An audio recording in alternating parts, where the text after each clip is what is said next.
మాట. కీర్తనల గ్రంథము 74వ కీర్తన 3వ వచనం. నాతో కూడి యెహోవాను ఘనపరచుడి, మనము ఏకముగా కూడి ఆయన నామమును గొప్ప చేయుదము. మనము ఏకముగా కూడి ఆయన నామమును గొప్ప చేయుదము. ఆయన నామమును గొప్ప చేయుదము. దేవునికి మహిమ కలుగును గాక. ప్రభునందు నాకు అత్యంత ప్రియులారా, దేవుని నామమును గొప్ప చేద్దాం రండి, నాతో కూడి రండి అని పిలుస్తున్నాడు. ఏమన్నారండి ఆయన అక్కడ? నాతో కూడి రండి, నాతో కూడి ఏమండి యెహోవాను ఘనపరచుడి, మనము ఏకముగా కూడి ఆయన నామమును గొప్ప చేద్దాం. ఇవాళ ఒక గుంపు ఏకమవుతున్నారు, ఒక చోటకు వస్తున్నారు అని అంటే అక్కడ ఏం జరుగుతుంది? ఇద్దరు ఒక చోట మీట్ అయినా చాలు, ఏం జరుగుతుంది? ఏమండి, దేవుడు గతంలో మనకు తెలిసిన సంగతులు ఎన్నోసార్లు మనం విన్నాం. 2-3 ఎక్కడ నా నామం పేరిట కూడి ఉంటే అక్కడ నేను ఉంటాను అంటే, ఆ 2-3 అక్కడ కూడి ఏం చేస్తున్నారు? దేవుణ్ణి గణపరుస్తున్నారు, ప్రార్థిస్తున్నారు, తీస్తున్నారు, ఆరాధిస్తున్నారు. దేవుని కార్యముల కొరకు వాళ్ళు మనసు కలిగి ఉన్నారు. దేవునికి స్తోత్రం చెప్పండి. ఎందుకంటే వారి మధ్య ఎవరు ఉన్నారంటే అండి, దేవుడు ఉన్నారు. 2-3 ఎక్కడ కూడి ఉన్నారో అక్కడ నేను ఉంటాను. యేసయ్య చెప్పిన మాట, ఆ సన్నిధి అక్కడ ఉంటుందని యేసయ్య చెప్పారు. ప్రభునందు ప్రియులారా, 2-3 కూడి ఉన్న చోట దేవుడు ఉండాలంటే ఆ 2-3 ఏమి చేస్తూ ఉండుంటారు? ఏమి చేస్తే వారి మధ్య దేవుడు ఉంటాడు? దేవుడు అక్కడ ఉండాలి అని అంటే దేవుని సన్నిధికి అనుకూలమైన పరిస్థితి అక్కడ కనబడాలి. దేవుని సన్నిధికి అనుకూలమైన వాతావరణం అక్కడ ఉండాలి. కానీ వాళ్ళు 2-3 కూడి ఉంటే అక్కడ ఏం జరుగుతుంది? యాక్చువల్గా ఒక ఇద్దరు కలుసుకున్నారు అనుకోండి, మీరే సంఘంలో ఒక ఇద్దరు అనుకోకుండా రోడ్డు మీద ఎదురుపడ్డారు అనుకోండి, ఫస్ట్ ఏం జరిగింది చెప్పండి? ప్రభువుకు స్తోత్రం అంటే అర్థమదే, ఓ నేను చూసాను, దేవునికి మహిమ కలుగునగాక. నువ్వు నన్ను చూసావు, నీకు దేవునికి మహిమ కలుగునగాక. ఇక మనం బతుకున్నాం అని చెప్పుకోవడం అక్కడ. అది చాలా మందికి సంగతి తెలియదు. నేను నిన్ను చూడగలిగా నీ రోజు మళ్ళా, నేను నిన్ను కలుసుకోగలిగా నీ పోవటం వల్ల దేవునికి స్తోత్రం కలుగునగాక. దేవునికి స్తోత్రం. ఎందుకంటే యాకోబు అన్నాడు ఆ మాట, మనం బతుకుంటే రేపు కలుసుకుంటాం. రేపు కలుసుకున్నామంటే అర్థం ఏంటి? బతుకున్నామంటే అర్థం ఏంటి? దేవుడు ఆశకాలం ఇచ్చాడని అర్థం. దేవునికి స్తోత్రం. అందుకు ప్రభువుకు స్తోత్రం. అర్థమైందండి. అలాగే ఇంకొక దానికి కూడా ప్రభువుకు స్తోత్రం. ఏంటంటే మన ఇద్దరము కలుసుకోవడం వలన దేవునికి మహిమ రాబోతుంది. ఏంటండి? ఇప్పుడు మన ఇద్దరం కలుసుకోవడం వల్ల ఎవరికి మహిమ రాబోతుందంట? నేను చెప్తున్నాను సత్య గారు.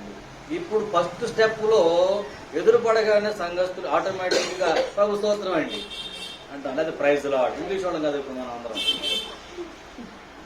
ఏం చెప్పుకుంటామండి? ప్రైజ్ లార్డ్ చెప్తాం. ప్రైజ్ లార్డ్ కావండి, లేకపోతే ప్రభువు స్తోత్రం, ఏదో ఒకటి తెలుగులోనే ఇంగ్లీష్లోనే చెప్పుకుంటాం. ఆ తర్వాత ఆ మాట ఇని అనగా దేవుడు వచ్చేద్దాం చూస్తాడంట.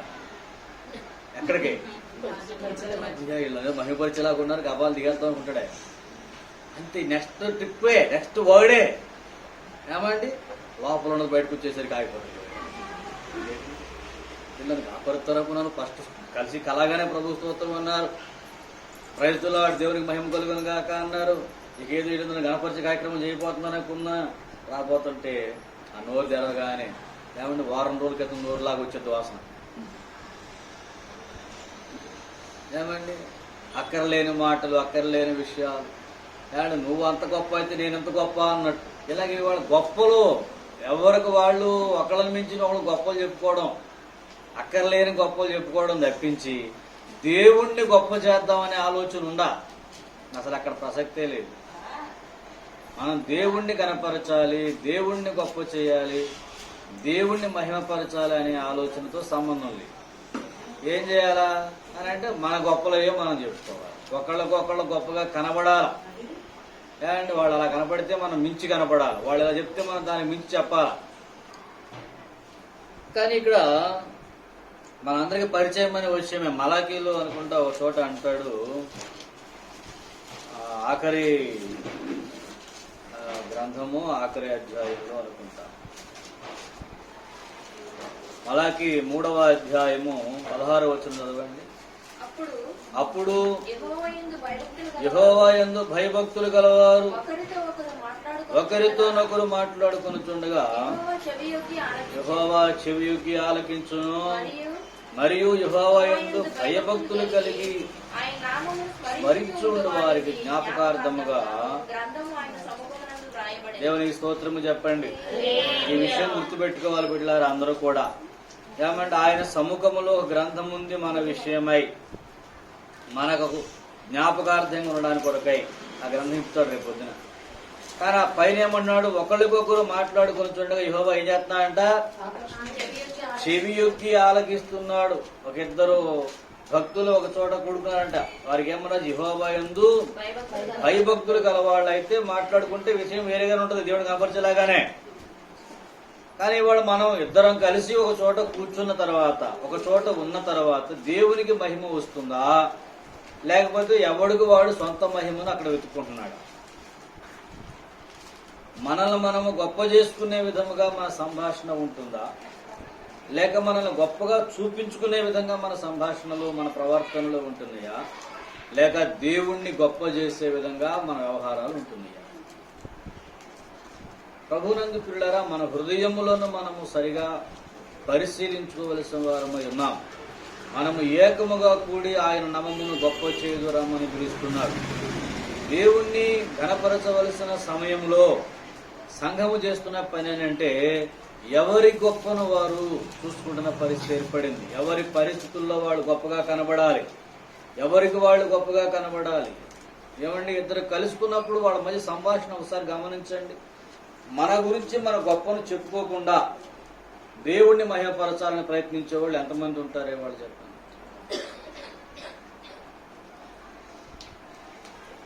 దేవుణ్ణి మాత్రమే మహిమపరచాలి. నా గొప్పలేమి అక్కర్లేదు అక్కడ, నేనేమి కనపడక్కర్లేదు అక్కడ, నా స్థానాలేమి కనపడక్కర్లేదు అక్కడ. నా దేవుడు మహిమపరచబడితే చాలు, నా దేవుడిని నేను మహిమపరచాలి, నా దేవుడిని నేను సంతోషపెట్టాలి అనే రకముగా మాట్లాడేవాళ్ళు, మాట్లాడుకునేవాళ్ళు ఎంతమంది, ఆ రకంగా ప్రవర్తించేవాళ్ళు ఎంతమంది? వీళ్ళారా, నేను గమనించి కొన్ని విషయాలు ఈ పూట మీతో పంచుకోవాలని పరిశుద్ధాత్మ ద్వారా దేవునికి స్తోత్రం కలుగునగా. ఈ రోజున దేవునికి విరుద్ధముగా లోకపు శక్తులు ఏకమవుతున్నాయి, సత్యమునకు విరుద్ధంగా లోకపు శక్తులు ఏకమవుతున్నాయి. దేవుని ప్రజలకు విరుద్ధముగా, దైవ కుమారునికి విరుద్ధముగా లోకపు శక్తులన్నీ ఏకమవుతున్నాయి. చీకటి శక్తులు బలము చేత, దుష్ట శక్తుల బలము చేత, దురాత్మల బలము చేత లోకము ఆయనకు, ఆయన కుమారునికి విరుద్ధంగా ఏమండి ఏకమవుతున్నటువంటి ఈ దినాలలో సంఘము పరిశుద్ధాత్మ ద్వారా దేవుని కొరకు ఏకమవ్వాల్సిన టైం వచ్చింది. పరిశుద్ధాత్మ ద్వారా సంఘము దేవుని కొరకు ఏకమవ్వాలి, దేవుని పిల్లలు ఏకమవ్వాల్సిన టైం వచ్చింది. దేవునికి స్తోత్రం కలుగునుగా. హల్లెలూయా. ఏలికలందరూ కలిసి ఏకమవుతున్నారట ఆయన పరిశుద్ధునికి విరుద్ధముగా. కీర్తనల గ్రంథం 2వ అధ్యాయము 1 నుండి చదవండి 3 వచనాలు.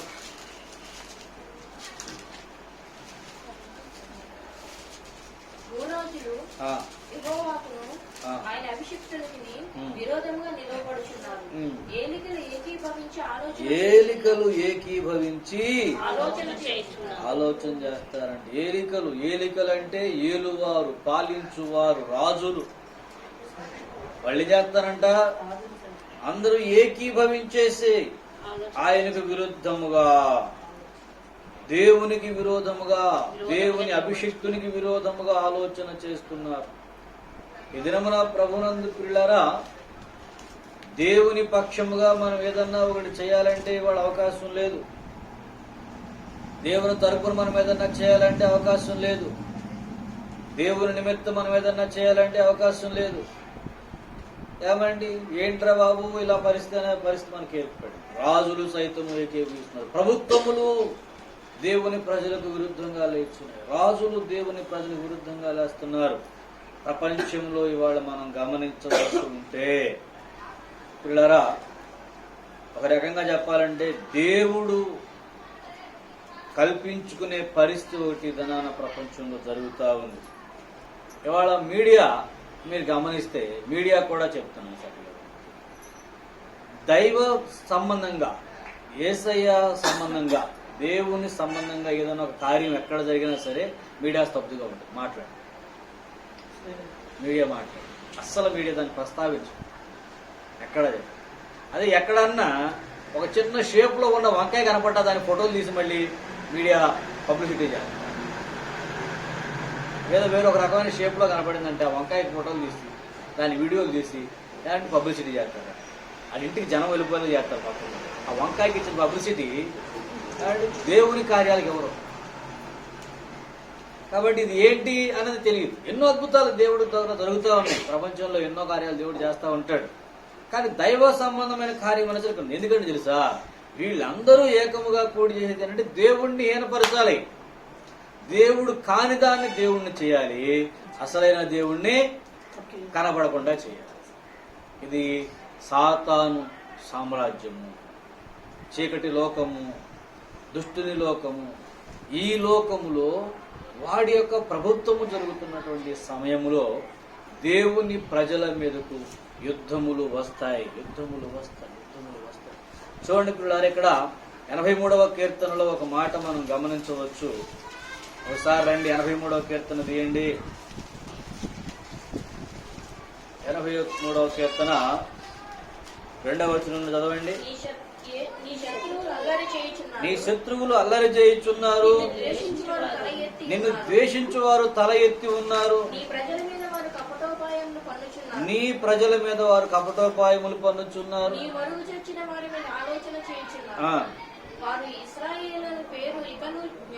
ఏమంట ఇశ్రాయేలు అను పేరు ఇకను జ్ఞాపకము రాకుండానట్లు, జనముగా ఉండకుండా వాళ్ళు సంహరించుదాము రండని చెప్పుకొనుచున్నారు. ఏక మనసుతో వారు ఆలోచన చేసుకుని ఉన్నారు. ఎవరికి స్తోత్రము చెప్పండి. సేమ్ వర్డ్ ఇప్పుడు వినబడుతుంది ప్రపంచంలో. ఇశ్రాయేలీయులు అనే వాళ్ళని మేము ఉండనియ్యము. ఎవరిని ఉండనివ్వరంట? ఇశ్రాయేలీయులు అనే వాళ్ళని ఉండనివ్వం. వాళ్ళు మొత్తం సర్వనాశనం చేస్తాం, ఇది మా పంతం అని పట్టుకున్నవాళ్ళు. ఒకవైపు నుంచి ఇశ్రాయేలీయులతో ఏకీభవించే భూరాజులు ఉన్నారు, ఇశ్రాయేలీయులకు విరుద్ధముగా పనిచేస్తున్న భూరాజులు ఉన్నారు. ఇప్పుడు 2 తెగలు ఒకటి ఏర్పడబోతున్న పరిస్థితి. వీళ్ళారా గమనించండి, దేవుని ప్రజలకు యుద్ధములు ఎప్పుడూ ఉన్నాయి, కానీ దేవుని కార్యములను లేక దేవుని ప్రణాళిక ప్రకారము జరుగుతున్నటువంటి సందర్భములలో ప్రత్యేకంగా దేవుడు పూనుకుంటున్నటువంటి సమయములు కొన్ని ఉన్నాయి. దేవునికి స్తోత్రం జరుగుతుంది. అది ప్రపంచవ్యాప్తముగా జరుగుతూ ఉంది. ఇశ్రాయేలుకు విరుద్ధంగా అవతలి వాళ్లతో కలిసి యుద్ధానికి వచ్చిన గుంపులు బయలుదేరారు. యుద్ధంలోకి ఆల్రెడీ ఎంటర్ అయిపోయారు. ఎంటర్ అయిపోవడమే కాకుండా వాళ్ళు ప్రతిజ్ఞలు చేశారు ఇదే రకంగా, మేము ఇశ్రాయేలీయుల భూమి మీద, ఇశ్రాయేలు మీదికి ఎవడన్నా వచ్చారంటే ఖచ్చితంగా వాడు దేవుణ్ణి ఎదుర్కోవడానికి వస్తున్నాడు. దేవునికి స్తోత్రం హల్లెలూయా. తన ప్రజలు ఎంత తప్పు చేసినా సరే దేవుడు కొడతాడు. నేను చెప్పింది వినపడుతుందా? ఇప్పుడు తన పిల్లలు తప్పు చేశారు అనుకోండి, ఏ తండ్రి శిక్షిస్తాడు. కానీ తన పిల్లల మీదకి ఎవడన్నా వచ్చాడు అనుకోండి, అప్పుడేం చేస్తాడు? వాడికి ఏం చేయాలి? ఇశ్రాయేలుని చెదరగొట్టిన వాడు ఎవరు? దేవుడే. కానీ ఇశ్రాయేలు మీదకి ఎవడన్నా వచ్చాడు అనుకోండి, అప్పుడేం చేస్తాడు? ఆయన ఇశ్రాయేలు పక్షంగా దిగుతాడు. దేవునికి స్తోత్రం చెప్పండి. నీ పిల్లలు తప్పు చేశారు కదా, నీ పిల్లలు నా పిల్లలు తప్పు చేశారు, ఒప్పు చేశారు, అది నేను చూసుకుంటా. అది నీకు సంబంధం లేదు విషయం. నేను వాళ్ళ తాట తీయాలంటే తాట తీస్తా, కూర్చోబెట్టి నేనేం చేయాలో అది చేస్తా. కానీ వాళ్ళ మీద యుద్ధం చేయడానికి నీకైతే రైట్ లేదు. మీరు అంటారా అనరా ఈ మాట? అంటారా అనరా? మేమేదో మా బిడ్డ చెప్తున్నా, కొట్టుకుంటా మేము చెప్పుకుంటా, నీకెందుకు అంటారా లేదు? అలాగే దేవుని ప్రజల మీదకి యుద్ధము వచ్చినప్పుడు దేవుడు వాళ్ళ పక్షం నిలబడతాడు. వాళ్ళు తప్పు చేసినప్పుడు దేవుడు చేశాడు, చించాడు. చెదరగొట్టింది ఎవరు? ప్రపంచం అంతా హల్లెలూయా. యూదులు అందరూ ఒక చోటకు వచ్చే కార్యక్రమం స్టార్ట్ అయింది. దేవుని ప్రజలకు విరుద్ధమైనటువంటి కార్యములు జరుగుతున్న పరిస్థితి ఒకటి ఏర్పడుతుంది. దేవుని ప్రజలకు విరుద్ధముగా లోకమంతా ఏకమవుతుంది. ఆయన శత్రువులు ఏకమవుతున్నారు. ఏమంటే దేవుని కుమారుని విరుద్ధముగా రాజులు ఏలికలు ఏకమవుతున్నారు. ఇదంతా జరుగుతున్నా సరే దేవుని పిల్లలు మాత్రం ఇది మాకేమీ పట్టదు అన్నట్టు ఎవరి గొప్పలాళ్ళు చేసుకుంటూ కూర్చుంటారు. సువార్తకు విరుద్ధంగా వెళ్తున్నారంటే అక్కడక్కడే ఎవరు వెళ్ళారో మనకు సంబంధం లేదు అన్నాడు. ఏమండి ఒక కార్యక్రమానికి ఎవరైనా అడ్డం వచ్చారంటే వాళ్ళు ఎవరికి అడ్డం వస్తున్నారు, మనకు సంబంధం లేదు కదా, మన పని మనం చేసుకున్నాం.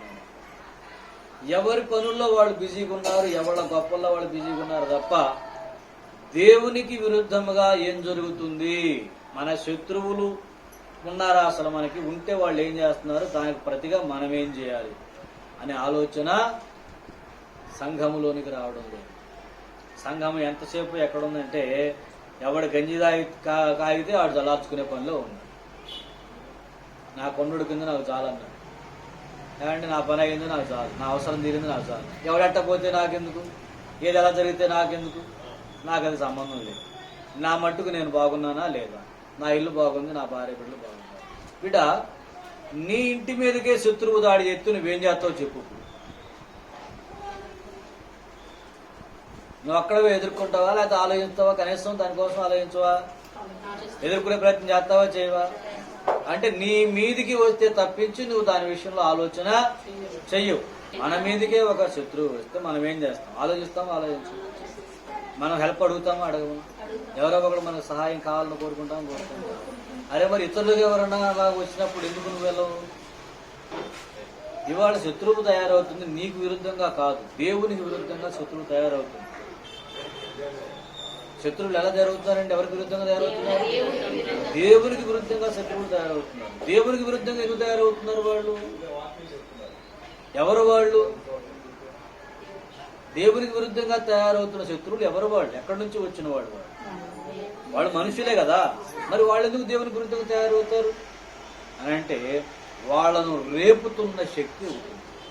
గమనించండి, ఈ విశ్వములో సృజింపబడిన రెండు శక్తులు ఉన్నాయని మనకు తెలుసు.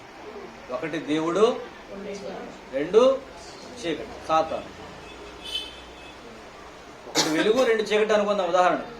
ఏంటంటే ఒకటి వాటిని ఎవరు సృజించాల, రెండు చీకటి దాన్ని కూడా ఎవరు సృజించాలి. వెలుగుకు ప్రతిబింబం ఎవరు, ప్రతిరూపం ఎవరు?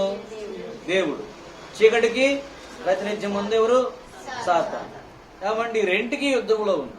కానీ గమనించండి, ఇక్కడ ఈ రోజు జరుగుతున్న పరిస్థితి, ఈ భూమి మీద దేవుడు తన పరిశుద్ధులను రేపుతున్నట్టు చీకటి కూడా తనకు అనుకూలమైన వ్యక్తులనే రేపుతాడు.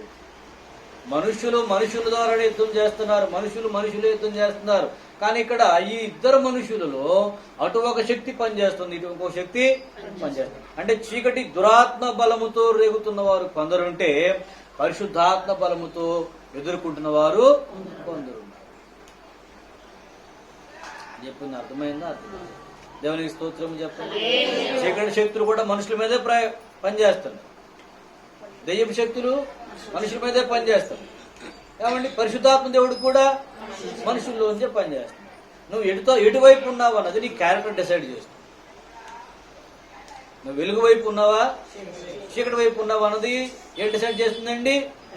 నీ క్యారెక్టర్ డిసైడ్ చేస్తుంది, నీ విశ్వాసం డిసైడ్ చేస్తుంది, నీ వ్యక్తిత్వం డిసైడ్ చేస్తుంది. నువ్వు నిజంగా దేవుని బిడ్డవైతే, పరిశుద్ధాత్మ వలన రేపబడి యేసే ప్రభువు అని అంగీకరించి ఉంటే, దేవుని నామమును నువ్వు నిజంగా గణపరచాలనే ఆలోచన నీకుంటే, యేసు రక్తము క్రిందకు నువ్వు వస్తే, యేసు రక్తము చేత కడగబడి నీ పాపముల నుంచి నీవు రక్షించబడ్డావన్న విశ్వాసము నీకుంటే, అది పరిశుద్ధాత్మ వలన జరిగిన కార్యమై ఉంటుంది. దేవుని స్తోత్రం కలుగునుగా.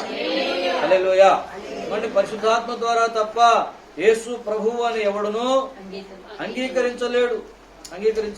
ఎవరైనా యేసును ప్రభువు అని అంగీకరించాలంటే ఏమండి?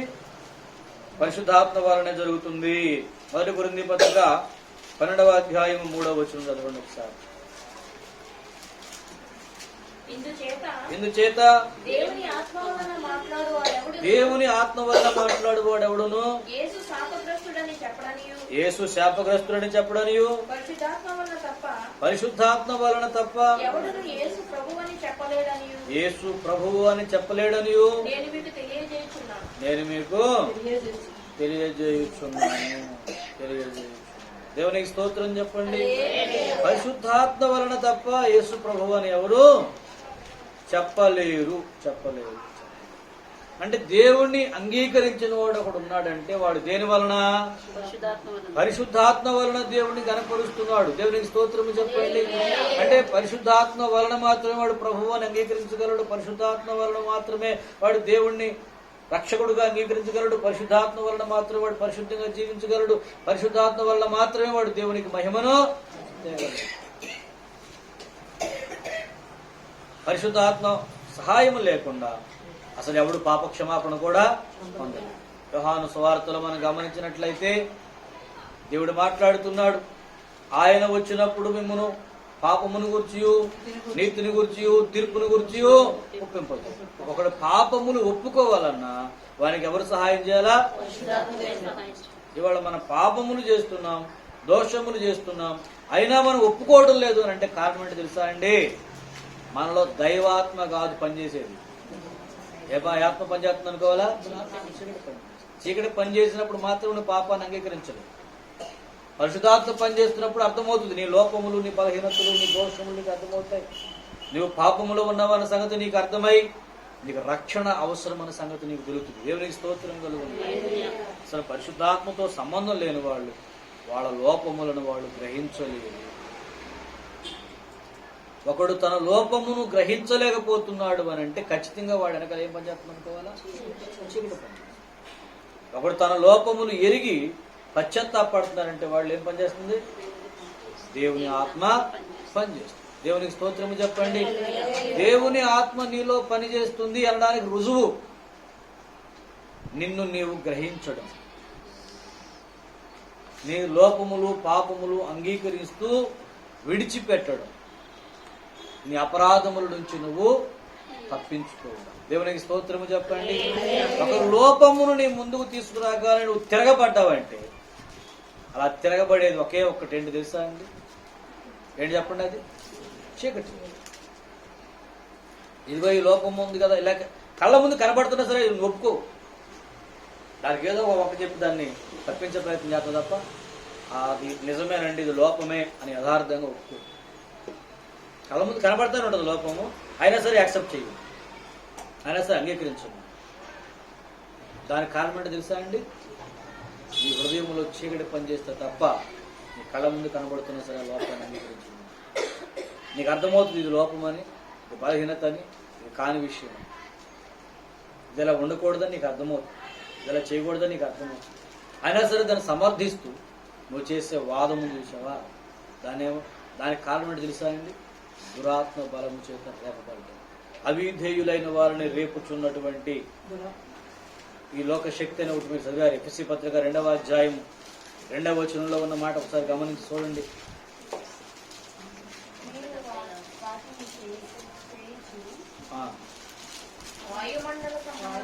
వాయుమండల సంబంధమైన అధిపతి అనగా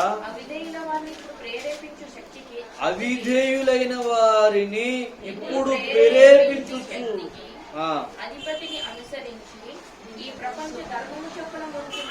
దేవునికి స్తోత్రం చెప్పండి. ఎవరంట వాడు ప్రేరేపిస్తున్నాడు? దేవుని మాటకు అవిధేయులైన వారిని రేపుతున్న శక్తి అంట. అదే శక్తి అని చెప్పాడు. వాయుమండలాధిపతి అంటే ఆకాశ మండలం అందున్న దురాత్మల సమూహం అని చెప్పాడు. గుర్తుందా? ఆకాశ మండలం ముందు దురాత్మల సమూహానికి అధిపతియుడు ఈ సైతాన్ గారు. వాడు ఎవరిని రేపుతున్నాడు? అవిధేయులైన వారు రేపుతున్నాడు. అవిధేయులు అంటే ఎవరికి అవిధేయులు? వీరు దేవుని వాక్యమునికి అవిధేయులు, దేవుని సత్యమునికి అవిధేయులు, దేవుని మాటకు అవిధేయులు, దేవుని ఆలోచనకు అవిధేయులు, దేవుడు చెప్పే ఏ సంగతికైనా అవిధేయులు. దేవుడు అలా చెప్పాడా? చెప్తాడులే, తర్వాత చూద్దాం. మేము దాన్ని మాకు తెలుసు, ఐ నో దట్. ఎప్పుడైతే దేవుని దగ్గర నుంచి ఒక వాక్కు విడుదలవగానే దాన్ని నువ్వు రిజెక్ట్ చేసి చూద్దాంలే అని పక్కన పెట్టావో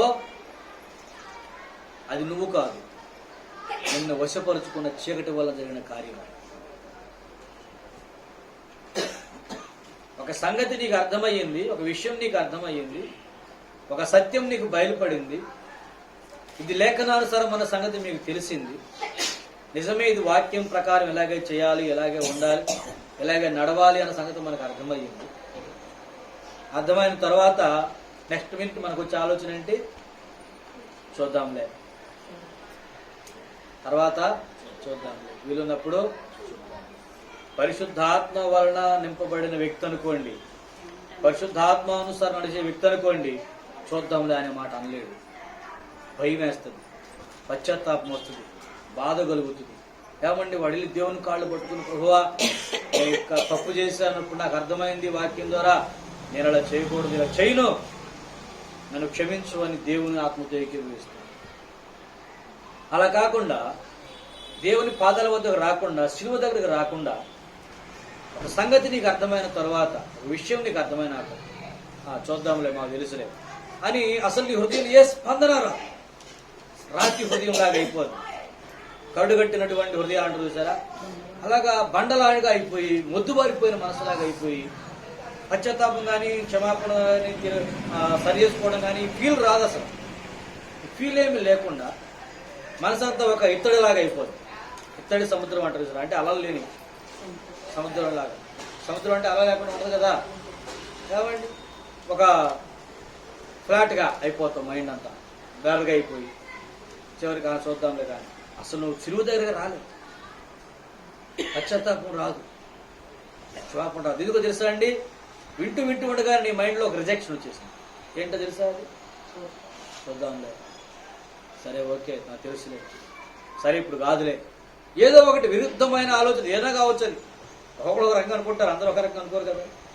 కొందరు చూద్దామని అనుకుంటారు, కొందరు ఇప్పుడు కాదు అనుకుంటారు, దేవుడు అవకాశం చేద్దాం ఎప్పుడొకప్పుడు అనుకుంటారు, లేదా టైం రావాలి అంటారు మరి కొంతమంది. రకరకాలుగా ఉంటుంది. నీకు టైం లేకుండా దేవుడు నీతో మాట్లాడతాడు. నీతో మాట్లాడిన రోజే నీకు టైం రావాలి. చెప్పింది అర్థం కాలా? ఏమన్నా నేను దేవుడు నీతో ఒక అంశం మాట్లాడుతున్నాడంటే ఆ రోజులు మార్చుకోవాల్సిన టైం అది కాదు. ఆయన నీతో మాట్లాడుతున్న ఆ విషయం గురించి మాట్లాడటం ఎప్పుడో టైం ఉందనుకుంటే అప్పుడు మాట్లాడతాడు. ఎప్పుడు మాట్లాడతాడు ఆయన? ఆయన టైం లేదా, లేక టైం సెన్స్ లేదా ఆయన? కానీ ఆయన సెన్స్లెస్ పిల్లనా? నీ బాగు కోసం ఇప్పుడు నీకు ఇది అవసరమని నీతో మాట్లాడుతున్నాడు. రాదు ఇప్పుడు వచ్చింది నీకు, మందులు ఎప్పుడేద్దాం వచ్చేయడేద్దామా అంటే వైద్యం ఎప్పుడు అవసరం?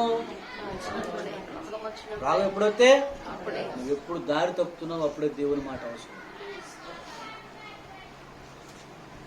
నిన్ను ఈరోజు దేవుడు హెచ్చరించారంటే వచ్చేడు చేద్దామని కాదా. ఈ పోటీని తప్పు చేసింది, దేవుని వాక్యం అనే మందుని దగ్గరికి వచ్చి పడుతుంది. దాన్ని స్వీకరించాలి. స్వీకరించడం మానేసి ఈ ఏడుకి ఎలా కానీ చేద్దాంలే, వచ్చే ఏడు నుంచి చూద్దాం. ప్రభునందు పిల్లరా, దేవుని వాక్యము నీ వద్దకు వస్తుందంటే ఆ రోజు అది నీకు అవసరమని పంపుతున్నాడు. నువ్వెక్కడ తప్పు చేస్తున్నావో, ఎప్పుడు తప్పు చేస్తున్నావో, ఏ పొరపాటులో నువ్వు ఉన్నావో దాని వలన నువ్వు దుష్టునికి దొరకకుండా ఉండడం కోసం దేవుడు ముందుగా తన వాక్యం ద్వారా నిన్ను హెచ్చరిస్తాడు, నిన్ను గద్దిస్తాడు, నీకు బుద్ధి చెబుతాడు. దాని దృష్టిలో పెట్టుకుని నువ్వు పశ్చాత్తాపడి దేవుని పాదాల వద్దకు రావాలి తప్ప చూద్దాంలే నెక్స్ట్ ఇయర్ చూద్దాంలే తర్వాత చూద్దాంలే కుదిరినప్పుడు అని ఎప్పుడైతే వాయిదా వేసావో అది ఎందువల్ల జరుగుతుందో వాయిదా వేయడం అనే కార్యక్రమం అడుగుతున్నా. ఎందువల్ల జరుగుతుందండి? నిన్నలా రేపుతున్న ఒక శక్తి ఉంది అని చెప్పి అవిధేయులైన వారిని రేపుతున్న ఒక శక్తి ఉంది. అవిధేయుడు ఎప్పుడయ్యాడు? వాక్యం వింటూ ఉండగానే అయ్యాడు. అండ్ అది అవిధేయత అంటారు ఏంటండి? తర్వాత చూద్దాంలే అన్నా, నేను చెయ్యను అనలేదు. ఏమన్నాను? తర్వాత చేస్తాను అన్న. ఆ తర్వాత దాకా నేను వాడుకుంటాను అన్నాడు వీడు. అది నేను చెప్పింది అర్థమైందా? మీ జీవితాల మీరు అలాగే సైతాన్ని గాడికి వస్తున్నారు. నేను వచ్చే ఏడు దేవుని మాట వింటానండి, అది ఏడు నాకు ఇచ్చేయి, నేను వాడుకుంటా. నేను రేపు వారం నుంచి అండి పర్ఫెక్ట్గా ఉంటానండి, అది ఈ వారం నాకు ఇచ్చేయి అంతే. వాడి చేతుల్లోకి నువ్వు వెళ్తున్నావు, నెక్స్ట్ వారమే పర్మనెంట్గా కబ్జా చేస్తున్నాడు నిన్ను. ఇంకా పర్మనెంట్ కబ్జా చేస్తున్నాడు ఆడ ఇంకా పర్మనెంట్గా వాడుకుంటున్నాడు. నువ్వు దేవుని ఇంట్లోనే ఉన్నావు, దేవునికి విరుద్ధంగా ఉన్నావు. దేవుడు చెప్పింది నువ్వు చేయకపోవడం చాలు కదా అవిధేయులు అవ్వడానికంటే. ఇప్పుడు నువ్వు రేపుతున్నాడు, ఇదిగో ఈ వారం చేసావు కదా, ఎంత బాగుంది చూసావా. కాబట్టి దేవుడి మాట వినడం కంటే ఇలాగే బాగుంది కాబట్టి దేవుడి మాట మళ్ళీ వారం ఎందుకే. వారం పోయి నెలలు అయిపోయి సంవత్సరం అయిపోతుంటే మళ్ళీ ఆఖరి నెలకు వచ్చినాక ఇక వచ్చేయడు ఎందుకే. నిన్ను వాడు నీకు తెలియకుండా కబ్జా చేస్తున్నాడు. నీ అవిధేయతను రేపుతున్నది అంటే అది వాయుమండల శక్తి, చీకటి శక్తి. నిన్ను దేవుని వైపుకు శిలువ వద్దకు తీసుకొస్తుందంటే మాట వినగానే అది పరిశుద్ధ. దేవునికి స్తోత్రం కలుగును. హల్లెలూయా. దావీదు తన దోషమును గూర్చి వినగానే ఏం చేశారండి ఆయన? వచ్చేడు చూద్దాంలే అన్నాడా? ఏ ప్రవక్తలు గాని భక్తులు గాని బైబిల్లో వారి దోషములు విన్న తర్వాత వాయిదా వేయడం చూసారా? వెంటనే శిలువ దగ్గరకు పరుగులు తీశాడు. దేవునికి స్తోత్రం కలుగును. దేవాలను క్షమించమని క్షమాపణ అడిగి తమను పరిశుద్ధపరుచుకునే ప్రయత్నం చేశారు. అంతేగాని సర్లే మా తెలుసులే ఏం చేస్తాం, మరి కుదరని పరిస్థితి కదా, నెక్స్ట్ ఇయర్ చూసుకున్నాలో వచ్చేడు చూద్దాం, ఎప్పటికప్పుడు దేవుడే క్షమిస్తాడులే, దేవుడికి అన్ని తెలుసులే, ఇది ఒక పెద్ద తెలివితేటలు ఏంటది.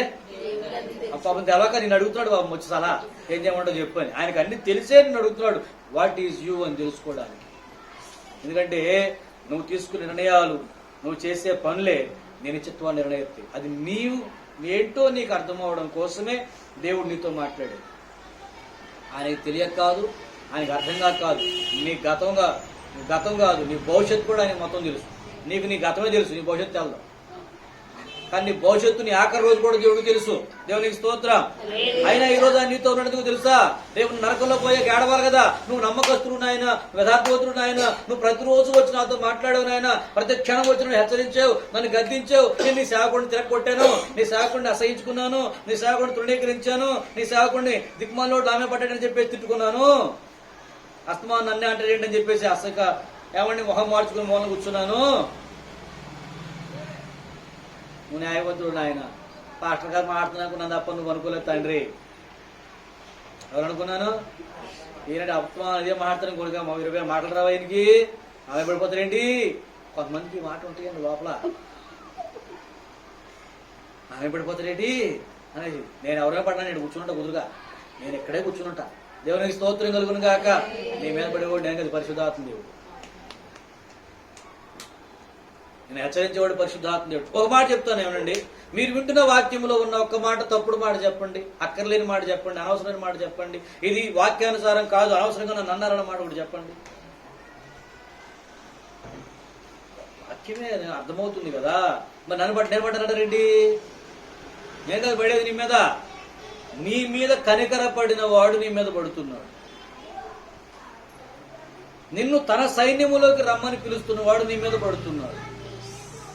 ఇక్కడ గమనించండి, 2 శక్తులు ఉన్నాయి. ఒకటి దేవుణ్ణి కనపరుద్దాం, నాతో కూడి రండి, మనం ఏకముగా కలిసి యెహోవా నామమును గొప్ప చేయదు అని ఒక పక్కన గుంపు చెబుతుంటే, ఆ దేవుని మీద పడదాము రండి అని ఎలికి వేస్తున్నారట. నువ్వు ఏ గుంపులో ఉంటావు ఈ పూట? ఇవాళ దేవుని కార్యములు అడ్డగించబడుతుంది, నీకు చేమగుట్టినట్లేదు. సువార్త అడ్డగించబడుతుంది, నీకు చేమగుట్టినట్లేదు. దేవుని పని ఆటంకపరచబడుతుంది, నీకు చేమగుట్టినట్లేదు. దేవుని చిత్తం జరగటం లేదు, నీకు చేమగుట్టినట్లేదు. దేవుని సత్యం వెల్లడి కావటం లేదు, నీకు అసలు ఏ ప్రాబ్లం లేదు. నాకుండగా ఆగింది కదా, నాకు చాలు. నేను బాగున్నాను కదా, నాకు చాలు. నా ఇల్లు బాగుంటే నాకు చాలు. నా పరిస్థితులు, నా పిల్లలు బాగుంటే నాకు చాలు. నీ స్వార్థంలో నువ్వు ఉన్నావు, నీ గొప్పలో నువ్వు ఉన్నావు, నీ డప్పు వాయించుకోవడంలో నువ్వు ఉన్నావు. ఇవాళ ఎవడికాడైనా డప్పు నేను చూడు ఎంత బాగా వాయిస్తానంటే నీకంటే బ్రహ్మాండంగా వాయిస్తాను తెగేసి వాయించుకున్నారు. ఎవడు గొప్పలాలు చెప్పుకోవడమే, నోటికి అర్థం లేని గొప్పలు అనమాట. అసలు నిజంగా అందులో మనం ఇన్వాల్వ్ సావం, మన పని లేదు, మన పవేమీ లేదు. తెలిసింది కొంత, తెలవంది ఎంతో, అంతా మందే అని చెప్పుకోవడం గొప్ప. ఈ దిక్కుమాల బతుకులు అందుకచ్చుని ఇలా జీవితాలు మనుషులకి. దేవుడు గొప్ప చేద్దామని మనసు ఎందుకు రావట్లా? సంఘములో కూడా అయితే ఎందుకు రావట్లా? అందరూ పరిశుద్ధులే కదా ఇక్కడ, అందరూ పరిశుద్ధులే ఇక్కడ. కానీ దేవుడి సైన్యులు లేడు ఎవడో ఒక్కడు కూడా. అందరూ పరిశుద్ధులే, దేవుని సైన్యంలో లేరు. ఎక్కడున్నారంటే చీకటి సైన్యంలో ఉన్నారు. దేవుని ఇంట్లో ఉన్నారు, దేవుని పిల్లలని చెప్పుకున్నారు, అందరూ పరిశుద్ధులని చెప్పుకున్నారు. సైతాన్ పక్షంగా ఎలాగున్నారు వీళ్ళు? సైతాన్ పక్షంగా ఎలాగున్నారు వీళ్ళు? దేవుని ఇంట్లో ఎందుకు లేరు వీళ్ళు? ఎందుకు లేరంటే దేవుని మాట వినడంలో ఇష్టం లేని వాళ్ళు వీళ్ళు, దేవుని మాటకు లోబడడంలో ఇష్టం లేని వాళ్ళు వీళ్ళు, దేవుని సత్యమునందు ఆసక్తి లేని వారు వీళ్ళు, దేవుని కార్యములందు ఆసక్తి లేని వారు వీళ్ళు. దేవుణ్ణి గొప్ప చేద్దామనే దానికంటే తమను తాము గొప్పగా చూపించుకోవాలనే తాపత్రయపడుతున్న వాళ్ళు వీళ్ళు. దుష్ట శక్తుల చేత రేపబడుతున్న వాళ్ళు వీళ్ళు. పరిశుద్ధాత్మను తృణీకరించు వాళ్ళు, పరిశుద్ధాత్మను దుఃఖపెట్టు వాళ్ళు, దురాత్మను స్నేహము చెయ్యేవాళ్ళు. కాబట్టి దేవుని సైన్యంలో లేరు. అందరూ పరిశుద్ధులన్న పేరున్న వాళ్లే, అందరూ దేవుని పిల్లలన్న పేరున్న వాళ్లే, కానీ దేవుని పక్షంగా నిలబడలేదు. ఎందుకో తెలుసా అండి? దేవుడు మాట్లాడనివ్వండి గాక, హెచ్చరించనివ్వండి గాక, గద్దించనివ్వండి గాక, శిక్షించనివ్వండి గాక, ఏమన్నా చేయనివ్వండి, మేమైతే లోకం పక్షం, మేమైతే లోకాన్ని బట్టే నడుపుతాం, మేమైతే మనుషులను బట్టే నడుపుతాం, మేమైతే మా గొప్పల కోసమే మేము బతుకుతున్నాం. దేవుడు అమ్మను గొప్ప చేయాలి తప్ప మేము దేవుడిని గొప్ప చేయడం ఏంటి? మేము గొప్పగా కనబడాలి, మేము ఘనంగా కనబడాలి, మేము విశేషంగా కనబడాలి, మేము విచిత్రంగా కనబడాలి. నిజమే, పరలోకం చూస్తుంది విచిత్రంగా మనల్ని. ఎలా సాధ్యమవుతుంది? వీళ్ళంత వాక్యం వింటూ దేవుని సన్నిధిలో ఉంటూ సైతాను పిల్లలుగా ఎలా ఎదుగుతున్నారని పరలోకం వింతగా చూస్తుంది. మనం ఇంకా ఎంత వాక్యం మేము భయపడ్డామని ఆది భక్తులు చూస్తున్నారు. దేవుని మాట వినగా నేను భయపడ్డాను. నీకు భయమే లేదా? ఎలా దేవుని మాటను పక్కన పెట్టగలిగావు నువ్వు? నా వల్ల కాలేదంటాడు దావీదు. దావీదు కంటే సూర్యులు వీళ్ళు, మోషే కంటే బలవంతులు వీళ్ళు, అనుభవజ్ఞులు వీళ్ళు. ఎందుకో తెలుసా? ఆ మోషే దేవుని మాటను తృణీకరించలేకపోయాడు. వెళ్ళొద్దు అంటే ఆగిపోయాడు అంతే. ఆ దేవుడు అలాగే అంటాడు, మళ్ళీ వెళ్ళ పదండి అందరూ కలిసి. మోషే అన్న రా అన్న, నువ్వు రాకపోతే ఏం బాగుంటుంది అన్న, నువ్వు లేకుండా ఎన్నాళ్ళు మాతో కూడా ఉన్నావు అన్న, 40 ఏళ్ళు నడిపించే మమ్మల్ని, ఎంత వయసులో నువ్వు కరాన్ని రాకపోతే బాగోదు, రా వెళ్ళిపోతాం ఏం కాదు దేవుడికి చెప్తాను. ఒక్కడు దిగించలేదు ఆ మాట అనడానికి. ఒక్క అడుగు కూడా మోసే అటు అడిగేది. దేవుడు ఎన్నిసార్లు నీతో మాట్లాడిన మాటలు నువ్వు దాటేవో తెలుసా? ఎన్నిసార్లు దేవుడు నిన్ను హెచ్చరించిన మాటను దాటేవో తెలుసా? ఎన్నిసార్లు దేవుడు గద్దించిన మాటను దాటిపోయావో తెలుసా? ఎన్నిసార్లు దేవుడు సూటిగా నీ హృదయం కోసం నీతో మాట్లాడుతుంటే దాన్ని తిరస్కరించి తృణీకరించి హెచ్చరించిన వాడిని కొట్టాలని చూసావో తెలుసా? గద్దించిన వాడిని గదమాలని చూసావో తెలుసా?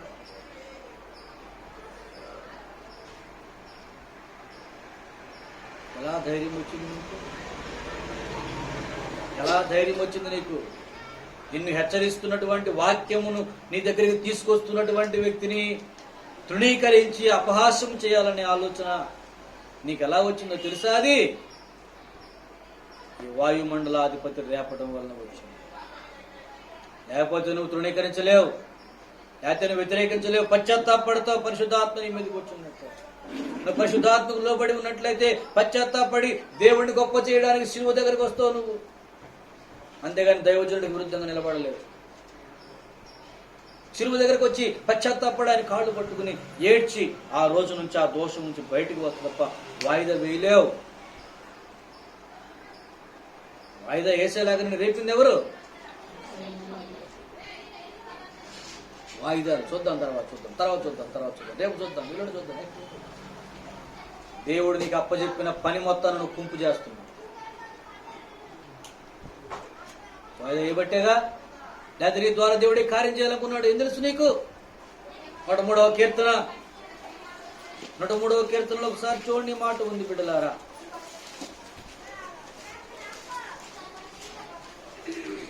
13:20-21 వచనాలు.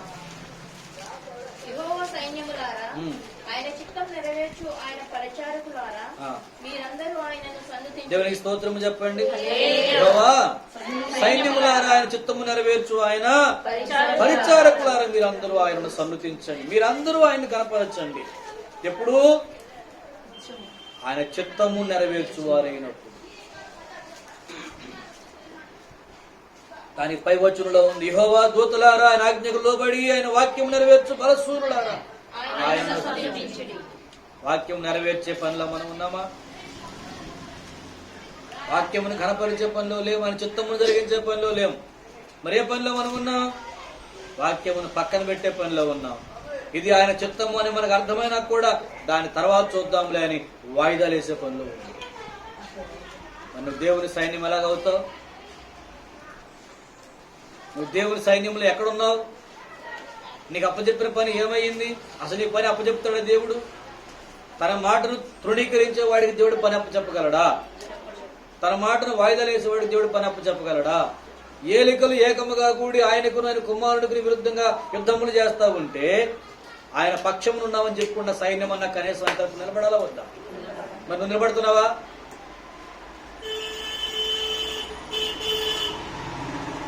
శత్రు సంబంధమైన సైనికులు ఏకమవుతున్నారు.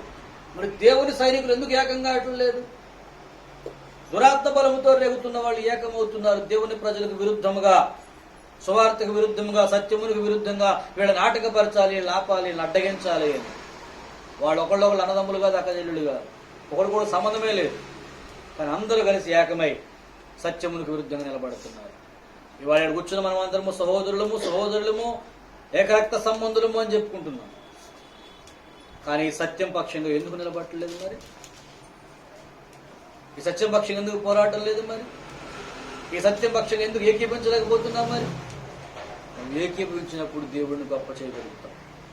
అంతేగాని నాకుండగా ఆగింది నేను బాగా, మీ పరిస్థితులు మీ వేరండి, మేము వేరండి, మీకులాగా మేము లేవండి, మీకులాగా మాకు కుదరదండి, మీకులాగా మేము చేయలేమండి. సిగ్గు ఉండాలి. ఏం మాట్లాడుతున్నావు? బుద్ధి జ్ఞానం ఉండి మాట్లాడుతున్నావు. నువ్వు పరిశుద్ధాత్మ దేవుడి పని చేయమని ఆజ్ఞాపించినప్పుడు మీకులాగా నేను లేనండి అనడానికి ఎవడొక్కడ? నువ్వు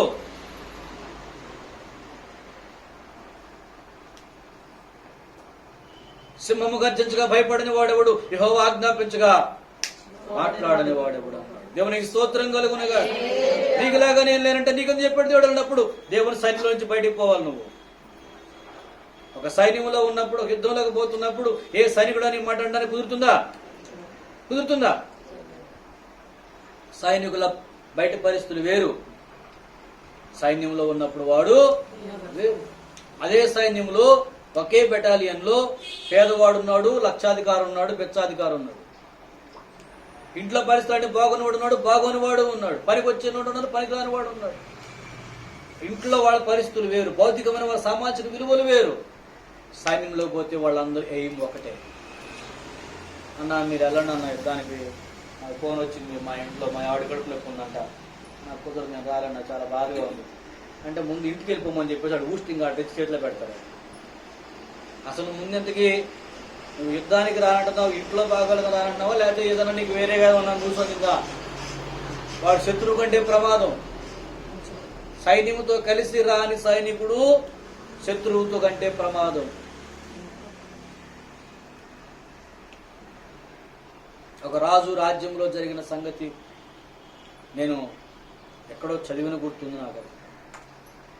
సైన్యముతో కూడా ఉంటూ వెనకంజి వేసిన సైనికులను చంపేసేవాళ్ళంట. ఎందుకో తెలుసా అంటే మన రహస్యాలన్నీ వాడికి తెలుసు. వాడు మనతో ఏకీభవించట్లేదంటే వాడికి ఏదో వార్త అందింది, మన సైన్య రహస్యాలు పట్టుకుపోతాడు. కాబట్టి వాడి పక్కన వాడు చచ్చిపోతే యుద్ధంలో చచ్చిపోవాలి, లేదా వాడు వృద్ధాప్యంలోకి వచ్చి రాజు ద్వారా రక్ష పొందుమడి ప్రత్యేకంగా బతకాలి. అది ఆ రాజ్యం యొక్క. అప్పుడు అది నాకేదో క్రూరంగా అనిపించింది. కానీ నిజంగా ఇప్పుడు నాకు అర్థమవుతుంది ఆధ్యాత్మిక జీవితంలో దేవుని సైన్యం ఓడిపోవడానికి కారణమేనంటే ఈ సైనికులు సైతాన్ చేతుకు దొరకడం అన్నమాట. ఇక్కడ ఉన్న పరిశుద్ధులని పిలువబడుతున్న వారు పాపములో పడిపోవడం, లోకములో పడిపోవడం అన్నమాట. లోకముతో వాళ్ళు ఏకీభవించారు కాబట్టి దేవునితో ఏకీభవించడానికి వాళ్ళు రాలేకపోతున్నారు. కనుక నీ పరిస్థితి వేరు, నా పరిస్థితి వేరు అంటే అది ఏ పరిస్థితి? భౌతిక పరిస్థితి, లోక పరిస్థితి. కానీ దేవుడి విషయానికి వచ్చేసరికి మన అందరిది ఒకటే స్థితి. దేవుడు ఎటు నడవమంటే అటు నడవాల్సిన పరిస్థితి. దేవునికి స్తోత్రం కలుగునుగా. దేవుడు ఏది చేయమంటే చేసే పరిస్థితి. దేవుని సైనికుల లక్షణం. లోకంలో చూడండి, దైవ విరుద్ధమైన శక్తులు మా పరిస్థితులు వేరని వాళ్ళు అనట్లేదే. ఎందుకు ఏకీభవిస్తున్నారు? కానీ దేవుని ప్రజలు మాత్రం మా పరిస్థితులు వేరని ఎందుకు అంటున్నారు? మీకులాగా మాకు కుదరదని ఎందుకు అంటున్నారు? మీరు వేరు మేము వేరు అని ఎందుకు అంటున్నారు? సంఘంలో అందరూ భౌతికంగా ఎవరి స్థితిగతులు వాడికి ఉంటే ఉండనేనుగా. దేవుని చిత్తం జరిగించే విషయంలో అందరికీ ఏక మనసు ఉండాలా అక్కర్లే? ఏక మనసు ఉండాలా అక్కర్లే? పరిశుద్ధంగా బతికే విషయంలో ఏక మనసు ఉండాలా అక్కర్లే? నీకు బంగారం ఉంటే వేసుకోండి, వెండి ఉంటే వేసుకోండి, కడుపు తాగడానికి కొంచెం గంజి మాత్రం ఉంటే అవి మాత్రమే తాగండి. ఆ భౌతికమైన స్థితిగతులతో ఇక్కడ సంబంధం లేదు. కానీ హృదయములన్నీ ఒకటై ఉండాలి. దేవునికి స్తోత్రం. హల్లెలూయా. అర్థం కావట్లా మీకు? ఏమంటున్నాను? భౌతికమైన స్థితిగతులు మీకు ఒక్కొక్కరు ఒక స్థితిలో ఉండొచ్చు. ఎవరే స్థితిలో ఉన్నారో వాళ్ళు ఆ స్థితిలో ఉన్నారు. అవి మన భౌతికమైన స్థితిగతులు. కానీ ఆత్మకు సంబంధించినవి కాదు, సంబంధం లేదు వాటికి. అవును, నీకు పొట్టి చీర ఉంది కట్టుకో, నీకు పాత చీర ఉంది చుట్టుకో, వాటికి సంబంధం లేదు. కానీ నువ్వు మంచిగా బతకడానికి, నువ్వు పరిశుద్ధంగా బతకడానికి, నువ్వు దేవుని మాటను బట్టి నడవడానికి నీ భౌతిక స్థితికి అడ్డం ఎలా వస్తుంది? అలా అడ్డం వచ్చే లెక్కైతే లాజరు ఎలా బతికాడు మరి పరిశుద్ధంగా దేవుని స్థితి జరిగించేలాగా? యోబు ఎలా బతికాడు దేవుని స్థితి జరిగించేలాగా? ఒకవేళ స్థితిగతులు అడ్డం వచ్చే లెక్కైతే దావీదు ఎలా సింహాసనం మీద కూడా దీనుడుగా దేవుని కోసం బతికాడు? కొంతమంది మేము పేదవాళ్ళం కాబట్టి దేవుని చిత్తం జరిగించడం. నువ్వు పేదరికం అయితే మట్టికేమయ్యా, నీ హృదయమును బాగు చేసుకోమని చెబుతుంటే, నీ మనసు బాగు చేసుకోమని చెప్తుంటే, నీ ఆలోచనలు సరిచుకోమని చెప్తుంటే, నువ్వు లోకం వైపు కాకుండా, పాపం వైపు కాకుండా, భౌతికమైన విషయాల వైపు కాకుండా దేవుని చిత్తం జరిగించమని చెబుతుంటే, అంటే నాకు అనుకూలమైన పరిస్థితులు లేవండి అంటాడు. నీ పరిస్థితులు అనుకూలపరిచేవాడు దేవుడు. నువ్వు ముందు దేవునికి అనుకూలపడు. నువ్వు దేవునికి అనుకూలంగా లేవు, నీ పరిస్థితి దేవుడు నీకు అనుకూలంగా చేస్తాడు. అర్థం కావట్లేదా నా భాష? నువ్వు దేవునికి అనుకూలంగా మారు ముందు, అప్పుడు నీకు అనుకూలంగా నీ పరిస్థితులు మారుతాయి. నీకు అనుకూలంగా నీ పరిస్థితులు మారుతాయి. దేవునికి విరుద్ధంగా ఆలోచించి ఎవడు తన ఆలోచన నెరవేర్చుకోలేడు. పిల్లరా, నువ్వు దేవుని మాటకు లోబడగలిగితే నీ పరిస్థితులు మార్చడానికి క్షణకాలము. దేవునికి స్తోత్రం కలుగునుగాక. చూడండి ఒకసాట సామెత గ్రంథం 21వ అధ్యాయం తీయండి. 21వ అధ్యాయము సామెత గ్రంథము 30 వచనం చదవండి. 30. యెహోవాకు విరోధమైన జ్ఞానమైనను వివేచనైనను ఆలోచనైనను నిలువదు. దేవునికి స్తోత్రము చెప్పండి. దేవునికి విరుద్ధమైన ఆలోచన అయినా, వివేచన అయినా, జ్ఞానమైన నిలవలేవు. కానీ ఈ రోజు మనం చేసే ఆలోచనలు దేవుని ఆలోచన కంటే గొప్పవి. ఎందుకంటే మనం దేవుడి కంటే గొప్పవాళ్ళం కదా, దేవుడి కంటే ముందు పుట్టాం, అవునా కాదు? దేవుడి కంటే ముందు పుట్టలా మనం? దేవుడి ఆలోచన కంటే మన ఆలోచన గొప్పది కాదు. దేవుని తెలివి కంటే మన తెలివి గొప్పది కాదు. దేవునికి ఉన్న బలం కంటే మన బలం గొప్పది కాదు. మరి ఎలా దేవుడిని ఎదురుతున్నావు ఏం కాదన్నప్పుడు?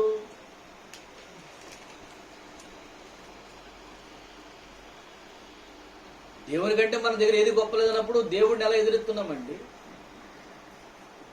యెహోవాకు విరోధమైన వివేచన అయినను, ఆలోచన అయినను, జ్ఞానమైనను నిలవదంటే.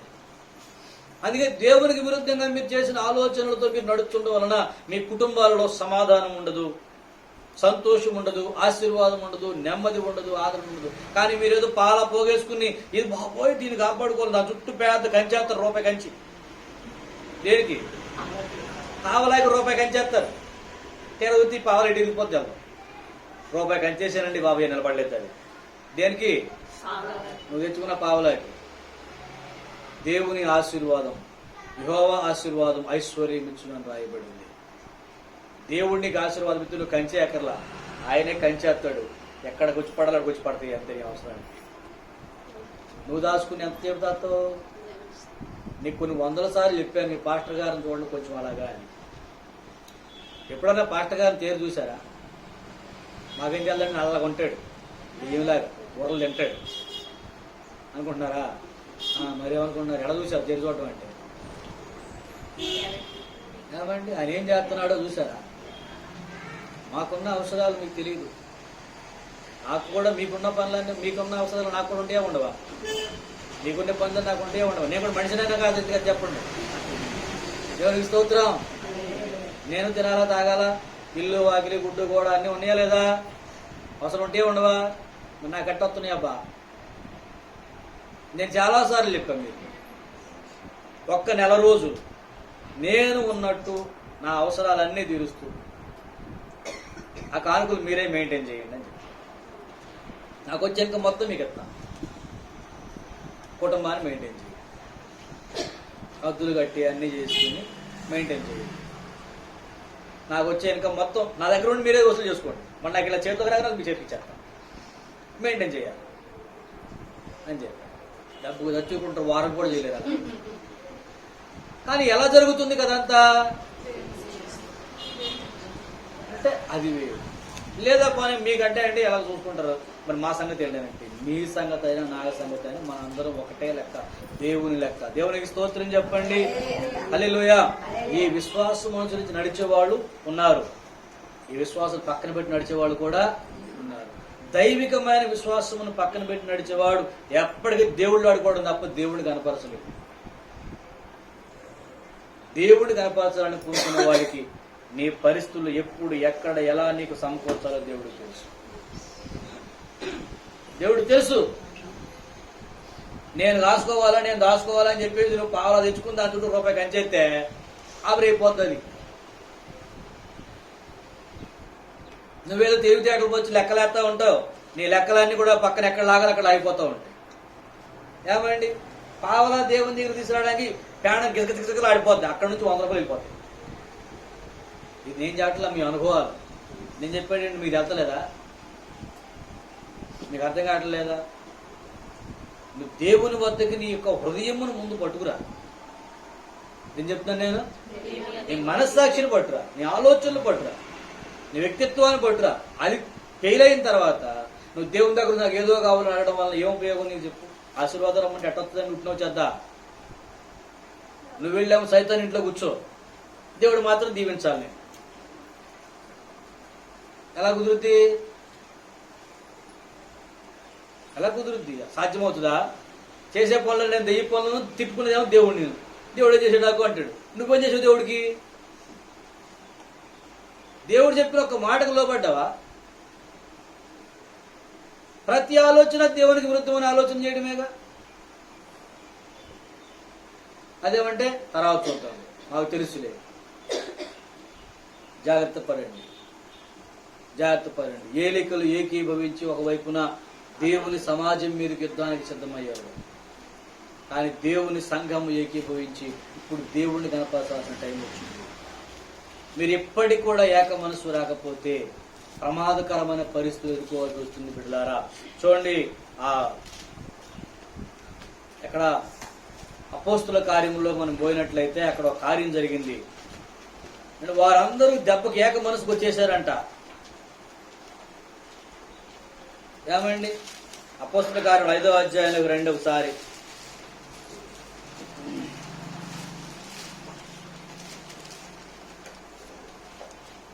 5:12 చదవండి.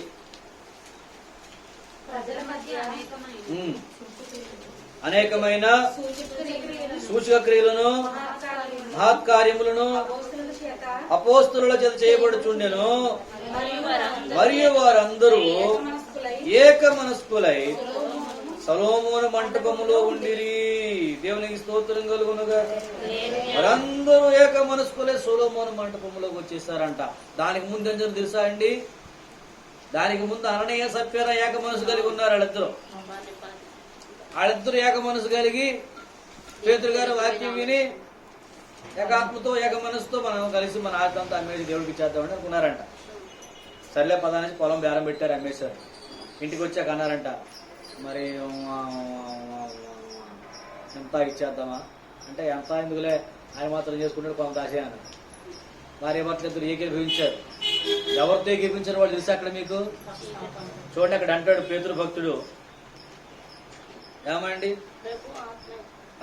ప్రభు యొక్క ఆత్మను శోధించుటకు మీరు ఎందుకు ఏకీపించుకుని? చూడండి 9వ వచనం. అందుకు పేతురు, ప్రభువు యొక్క ఆత్మను శోధించుటకు మీరు ఎందుకు ఏకీపించారంటే వీళ్ళు చెప్పండి. దేనికి ఏకీపించారండి వాళ్ళు? ప్రభువుని గణపరచడానికి ఏకీపించారా? ప్రభువు ఆత్మను శోధించడానికి ఏకీపించారా? మీరు దేనికి ఏకీపిస్తున్నారు ఈ పూట? మీరు దేనికి ఏకీభవిస్తున్నారు? ఈ దినమున ఈ భార్యాభర్తలు ఇద్దరు కలిసి దేనికి ఏకీభవించారు? 5:9 అపోస్తల కార్యములు 5:9 ఏం చెప్పాడు అక్కడ? చదవండి ఒకసారి, మళ్ళీ చదవండి. అందుకు పేతురు, ప్రభు యొక్క ఆత్మను శోధించుటకు మీరెందుకు ఏకీభవించితిరి? ప్రభువు యొక్క ఆత్మను శోధించుటకు మీరెందుకు ఏకీభవించితిరి? గమనించండి బిడ్డలారా, వాళ్ళు ఎక్కడున్న వాళ్ళు అండి? వాళ్ళు దేవుని సన్నిధిలో ఉన్నవాళ్ళు. ఎవరి పిల్లలు చెప్పుకున్నారండి వాళ్ళు? దేవుని పిల్లలు చెప్పుకున్నారు. ఏ కాలంలో ఉన్నారండి వాళ్ళు? అద్భుతమైన కాలము, అపోస్తలుల కాలంలో ఉన్నారు. దేవునికి స్తోత్రం కలుగునుగా. అద్భుతములు జరుగుతున్న కాలంలో ఉన్నారు. మహిమ కార్యం జరుగుతున్న కాలంలో ఉండి వాళ్ళు ఏం చేశారు? ఎవరితో ఏకీభవించారు? సైతాన్తో ఏకీభవించారు. దేవుని ఆత్మను శోధించడానికి ఏకీభవించారు. పరిశుద్ధ ఆత్మకు విరుద్ధంగా ఏకీభవించారు. ఇవాళ మీరు ఎవరితో ఏకీభవిస్తున్నారు? ఇవాళ మీరు ఎవరితో ఏకీభవిస్తున్నారు? పరిశుద్ధ ఆత్మ ద్వారా దేవుడిని ఘనపరచడానికి ఏకీభవిస్తున్నారా? దేవుడిని తృణీకరించడానికి ఏకీభవిస్తున్నారా? ఇవాళ దేవుని పక్షంగా ఏదైనా కార్యం చేద్దామన్నాం అనుకోండి, కార్యం చేయాలనుకుంటున్నారు అనుకోండి, 10 మంది సరేనండి అంటారు. ఎవడో ఒకడు ఉంటాడు అంటాడు. ఏంటదండి అనగానే పక్కన కూడా వింటాడు ఆ మాట. నేను కూడా ఓనే, ఆ పక్కన కూడా నేను కూడా ఓనే. మరి అక్కడ ఓ అన్నా అంటే అందరూ ఓనరా, నేను ఓనను కానీ నిజాన్ని నేను కూడా ఓనే. మొత్తం ఏకీభవించారు. దేనికి? నాకు కూడా ఇష్టం లేదు, నాకు కూడా నా వల్ల కూడా కాదంటే నా వల్ల కూడా కాదు, నేను చేద్దాం లేదు, నేను చేసేది లేదు. మరి ఏం చేద్దాం? మనం అందరం కలిసి ఏకముగా కూడి పరిశుద్ధాత్మ దేవుడిని పక్కన ఇలాగ బతకడం మన వల్ల కాదు, ఇలాగ నడవడం మన వల్ల కాదు, ఇలాగ చేయడం మన వల్ల కాదు. కాబట్టి మనం ఏం చేద్దాం? పరిశుద్ధాత్మని పక్కన పెడదాం. మాట్లాడింది పరిశుద్ధాత్మనే, చేద్దామని అనుకున్నాం, ప్రార్థన చేసాం, కానీ ఇలా చేయాలంటే ఎక్కడ వద్దండి బాబు, అవదండి బాబు, చేయలేమండి బాబు, అవునక్క మన వల్ల కాదు, నిజమే చెల్లె మన వల్ల కాదు, పద మనందరం కలిసి కట్టకట్టుకుని పేతురు దగ్గరికి పోయి మేము ఇంతే అని చెబుతాం. ఇలా వచ్చారు ఇద్దరు కలిసి భార్య భర్త. మా వల్ల కాదంటే మా వల్ల కాదు, దేవుడు ఇలా చేయమని చెప్పినప్పుడు ఏం చేయాలా? కానీ వాళ్ళు ఎవరు ఏకీభవించారంట? సైతాన్తో ఏకీభవించారు. ఎవరికి విరుద్ధంగా నిలబడ్డారు?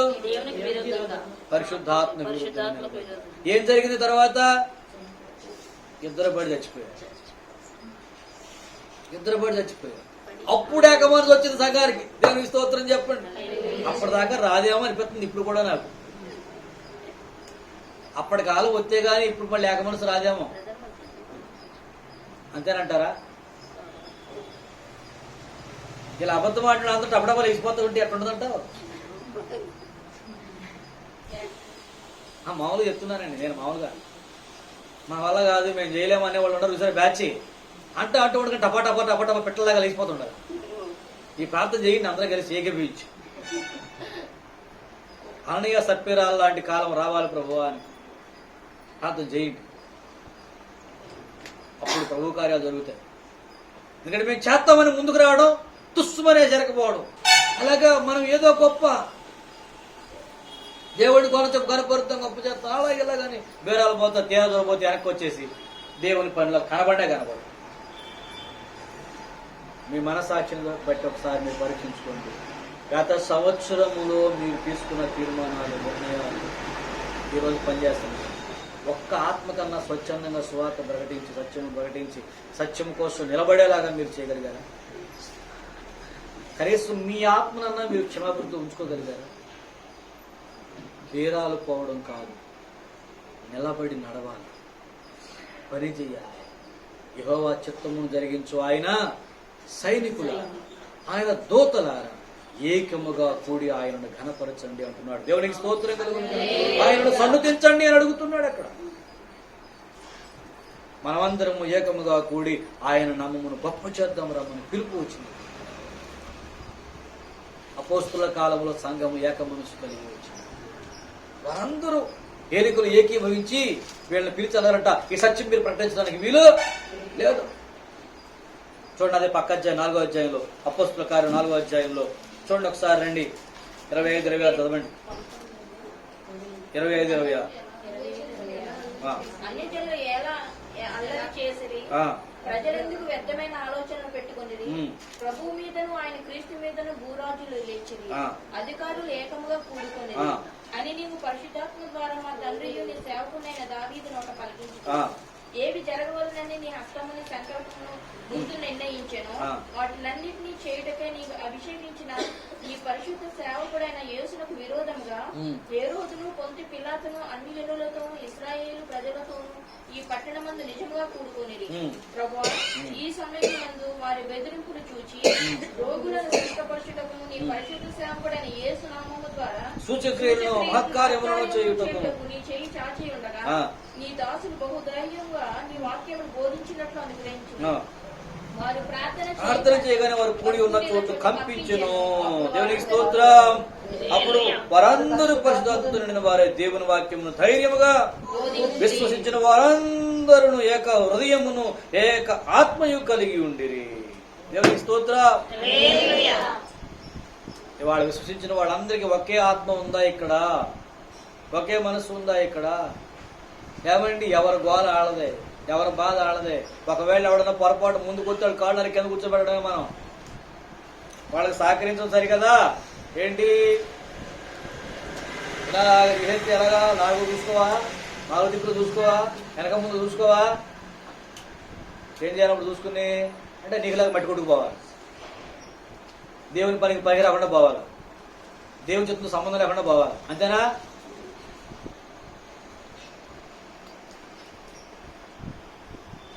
ఏకముగా కూడివారు ఏక మనస్సు కలిగి ఉన్నారు. దేవునికి స్తోత్రం చెప్పండి. ఇక్కడ కూర్చున్న వాళ్ళందరూ దేవుని మహిమపరిచే విషయంలో ఎంత ఏక మనస్సు కలిగి ఉన్నారు అని అడుగుతున్నా. దుష్టుని కనపరిచే విషయంలో ఇండివిజువల్ గా మనం ఎవరి మైండ్ తో వాళ్ళు ఉన్నాము తప్పించి దేవుణ్ణి కనపరచడానికి ఏక మనస్సు వచ్చిందా? దేవుని కార్యముల కొరకు ఏక మనస్సు వచ్చిందా? దేవుని చిత్తము జరిగించడానికి ఏక మనస్సు వచ్చిందా? ఎందుకు రాట్లా? అందరితో దేవుడు ఒకే విషయం మాట్లాడుతున్నప్పుడు అందరూ ఆ ఒకే విషయం లాగా బతకాలని, నడవాలని, నిలవాలని ఎందుకు అనుకోలేకపోతున్నారు చెప్పండి. ఎందుకు అనుకోలేకపోతున్నారు? కారణం ఏంటి చెప్పండి? భౌతికమైన స్థితిగతులేగా? భౌతికమైన స్థితిగతులేనా కాదా? మరి వాటికి ప్రాధాన్యత ఇచ్చేవాళ్ళు మీకు దేవుడు ఎందుకు ప్రాధాన్యతనివ్వాలి? అంటే దేవుని మీద విశ్వాసం లేనివాడు దేవుని దగ్గర ఎలా ఉంటాడు? దేవుని దగ్గర విశ్వాసం లేనివాడు దేవుని ఎలా పొందుకుంటాడు? దేవునితో విశ్వాసం లేనివాడు దేవుని చిత్తం ఎలా జరిగిస్తాడు? దేవుని మీద విశ్వాసం లేనివాడు దేవుడిని ఎలా మహిమపరచగలుగుతాడు? ఎలా సాధ్యమవుతుంది ఇది? విశ్వాసం లేకుండా దేవునికి ఇష్టడై ఉంట అసాధ్యం. విశ్వసించిన వారి పక్షంగా జరుగుతున్న కార్యాలు చూస్తున్నారు కదా, మరి మీకెందుకు విశ్వాసం కుదరలేదు అంటేనండి? కుదరలేదండి. ఎందుకు కుదరలేదు తెలుసా? మీ సైన్యం వేరు. అక్కడ అందరికీ ఏక మనసు ఉంది, ఏక ఆత్మ ఉంది. అందులో అననీయ సప్ఫీరా ఉన్నారు. వాళ్ళు కూడా ఏకాత్మతోనే ఉన్నాం అనుకున్నారు, కానీ వాళ్ళ సైన్యము వాళ్ళు పరిశుద్ధాత్మ విరుద్ధంగా ఏకీభవించారు, సాతానుకు అనుకూలంగా ఏకీభవించారు. ఇక్కడ సువార్తకు విరుద్ధంగా ఆనాడు ఏకీభవించారు. సంఘం అంతా ఏక మనసు కలిగి చోట ప్రార్థిస్తే అద్భుతాలు జరిగాయి. దేవునికి స్తోత్రం కలుగునుగాక. ఈనాడు జరుగుతుంది, కానీ సంఘం ఏకీభవించట్లా. సంఘం లేక మనసు రావట్లా. మనమందరము ఏకముగా కూడి యెహోవా నామమును గొప్ప చేయదు రమ్మని పిలుపునిస్తున్నాడు భక్తుడైన దావీదు. ఈరోజు మనం ఆ పిలుపునివ్వగలుగుతున్నాం. నాతో కూడి అన్నాడు ఆయన. గుర్తుందా? అక్కడ చదవండి మూలవాక్యం ఒకసారి, మరొకసారి చదువుకుని ముగించుకుందాం.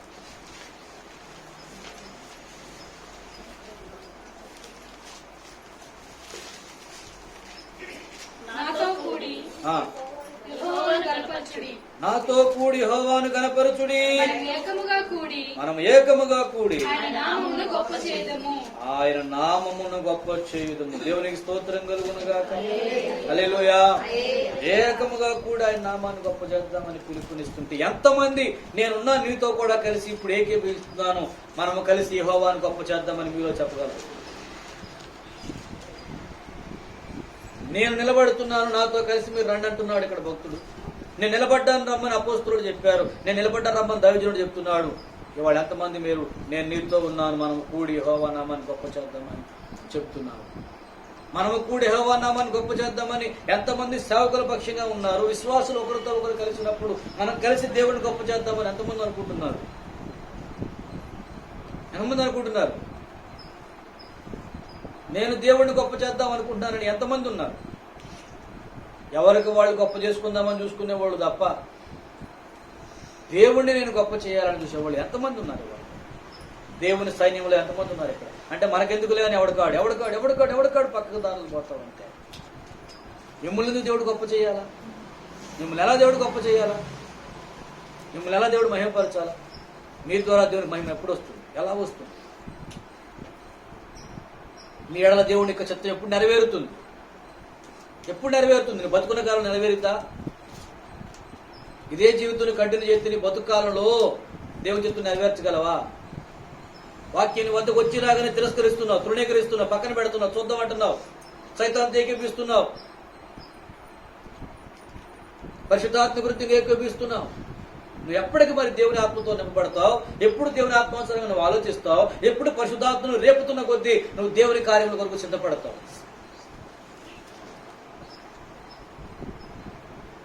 అవుతుందా? ఆయన బతుకు కాలంలో 1 సంవత్సరం ఎగిరిపోయింది అప్పుడే మళ్ళీ.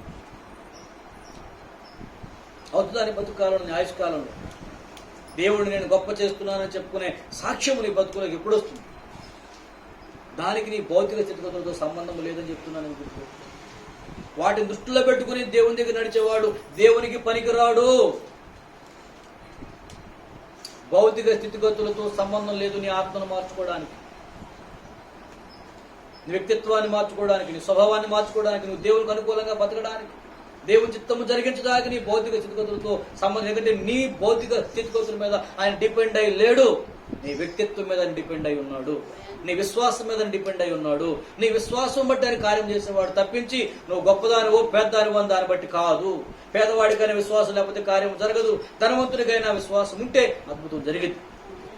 విశ్వాసం లేకపోతే ఎవరికి ఏ కార్యమో జరగదు. దేవుని దగ్గర నీ హృదయము బాగుపడటం ముఖ్యం, నీ మనసు బాగుపడటం ముఖ్యం తప్ప నీ భౌతిక స్థితిగతులతో సంబంధం లేదు.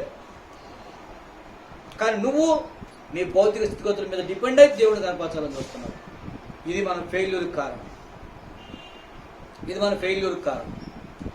నీ భౌతిక స్థితిగతుల మీద డిపెండ్ అయి దేవుడు కనపరచాలంటే నీవిచ్చే డబ్బుల మీద దేవుడు డిపెండ్ అయ్యలేడు, లేక నీవిచ్చే స్థితిగతుల మీద దేవుడు డిపెండ్ అయ్యలేడు. వాటిని బట్టి దేవుడికి అంత పొందడు, వాటిని మించి దేవుడు చేయగలుగుతాడు. దేవునికి స్తోత్రం. విశ్వాసం సరైన స్థితిలో లేకపోతే నువ్వు ప్రమాదంలో పడతావు. సైతాన్ గాడు నిన్ను రాంగ్ ట్రాక్లో తీసుకుపోతాడు. జాగ్రత్త. మారు మనసు పొందాలి. మీ స్థితిగతులను బట్టి ఆయన అన్నాడు, ఆయన నాకు మీరు కట్టు నివాసం ఏ పాటిది, హస్తకృతున్నాడు నేను ఉంటానా అన్నాడు. అంటే మీరు ఏ రకంగా నన్ను కనపరచగలరు? మీ స్థితిగతులతో నన్ను కనపరుస్తారా? అంటే నాకు ఆ స్థితిగతులు లేదనా? మీరు చాటి మీద డిపెండ్ అయి ఉన్నానా? దేవుడికి నేనిచ్చే వాటి మీద ఆయన డిపెండ్ అయి లేడు, ఆయన ఇచ్చే వాటి మీద నేను డిపెండ్ అయి ఉన్నా. దేవునికి స్తోత్రం కలుగునుగా. అయితే నేనిచ్చే ఒక దాని మీద ఆధారపడ్డాడు. ఏంటి తెలుసా? అది నా హృదయం, నా విశ్వాసం, నా పరిశుద్ధత, నా బతుకులో నా తీర్మానం, నా యథార్థత, నా నీతి, నా నమ్మకత్వం, వీటి మీద డిపెండ్ అయి ఉన్నా. నేను వీటిని ఆయనకి ఇవ్వగలిగితే ఆయన నాకు ఇవ్వలేనంటూ ఏది లేదు. ఆయన మాటకు లోబడడం అనే లక్షణం ఒకటి నేను ఆయనకు ఇవ్వగలిగితే ఆయన నాకు చేయలేదంటూ ఏదీ లేదు. ఆయన చిత్తం జరిగించడానికి నేను సిద్ధపడడం అంటూ ఒకటి నేను ఇవ్వగలిగితే ఆయన నాకు ఇవ్వలేనిది ఏదీ లేదు. ఇవి తప్ప నేను దేవుడికి ఇంకేదో ఇస్తానని నీ యొక్క బుద్ధిహీనత. నువ్వు ఇచ్చాటి మీద దేవుడు డిపెండ్ అయ్యి లేడు. నువ్వు ఇచ్చే భౌతికమైన ఈవుల కోసం దేవుడు ఎత్తుకోవటం లేదు. అవి ఉంటే తప్ప దేవుడి పని జరగదని నువ్వు అనుకుంటే, నువ్వు లేకపోయినా దేవుడి పని జరిగింది. నువ్వు ఇచ్చే అంత పోతే అంత. దేవునికి స్తోత్రం కలుగును గాక. విషయం అర్థం కావట్లేదా? లేకపోతే దేవుడి పని ఆగిపోతా? చాలా మంది అనుకున్నారు మేము లేకపోతే ఆగిపోతే. రాజులు మట్టి కలిసిపోయారు, ప్రభు కార్యములు ఆగల. ఆగు, అసలు నిన్ను వాడుకోడు కదా దేవుడిని. ఇంక నువ్వు ఎలా కార్యం చేస్తావు? నేను ఎలా వాడుకుంటాడు దేవుడు? నువ్వు సైతం చేత వాడబడతాను, దేవుడు ఎలా వాడుకుంటాడు నిన్ను? అవిశ్వాసం అయిపోయి, అవిధేయురాలు అయిపోయి, అవిధేయుడు అయిపోయి, దేవుడు మాట్లాడి ప్రతిసారి పక్కన నెట్టే నువ్వు దేవుడి చేత ఎలా వాడబడతావు? దేవుడిని మహిమపరుస్తావు నువ్వు. దేవుడు అని వాళ్ళ ఘనత పొందుకుంటాడు. మారు మనసు పొందండి, బతుకులు మార్చుకోండి, ఆలోచనలు మార్చుకోండి.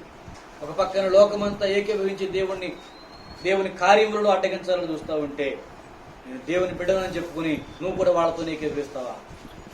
అంత దారుణమైన విషయం. నువ్వు మారాలి. నీ బతుకులను మార్చుకోవడానికి నువ్వు సిద్ధపడాలి. లేకపోతే నీ ఆయుష్కాలం గతించిపోతుంది. జాగ్రత్త. నువ్వు గతించిపోయాక పశ్చాత్తాపడిన ప్రయోజనం లేదు. నువ్వు సేవకులను తిట్టుకోవడంగా చేయాల్సింది. నీ బతుకుని మార్చుకోవడం చేయాలి. మోకరించని ప్రార్థన చేసుకో.